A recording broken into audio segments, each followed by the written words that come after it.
थेट जाऊयात आमचे प्रतिनिधी अमर गटारे यांच्याकडे. अमर, आत्ताची परिस्थिती काय आहे आणि प्रशासनाकडून शासनाकडून कोण कोण या ठिकाणी अधिकारी पोहोचलेले आहेत? अजूनपर्यंत या ठिकाणी जे आहे प्रशासनाकडून जे आहे या ठिकाणी केस असतील, पोलीस विभागाचे अधिकारी असतील, सोबतच फॉरेन्सिकची टीम आहे ती या ठिकाणी दाखल झालेली आहे.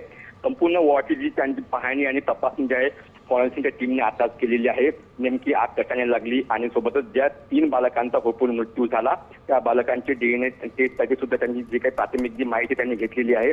आणि सोबतच बघितलं तर साधारणतः 3 वाजताची संपूर्ण घटना होती. साधारणतः संपूर्ण तारांबळ एकच मध्यरात्री उडालेली होती आणि संपूर्ण या हा जो वॉर्ड आहे हा वॉर्ड जो आहे हा आउटर वॉर्ड आहे. म्हणजे जे बालक बाहेर ठिकाणून रेफर केले जातात ते बालक या ठिकाणी ठेवली जातात.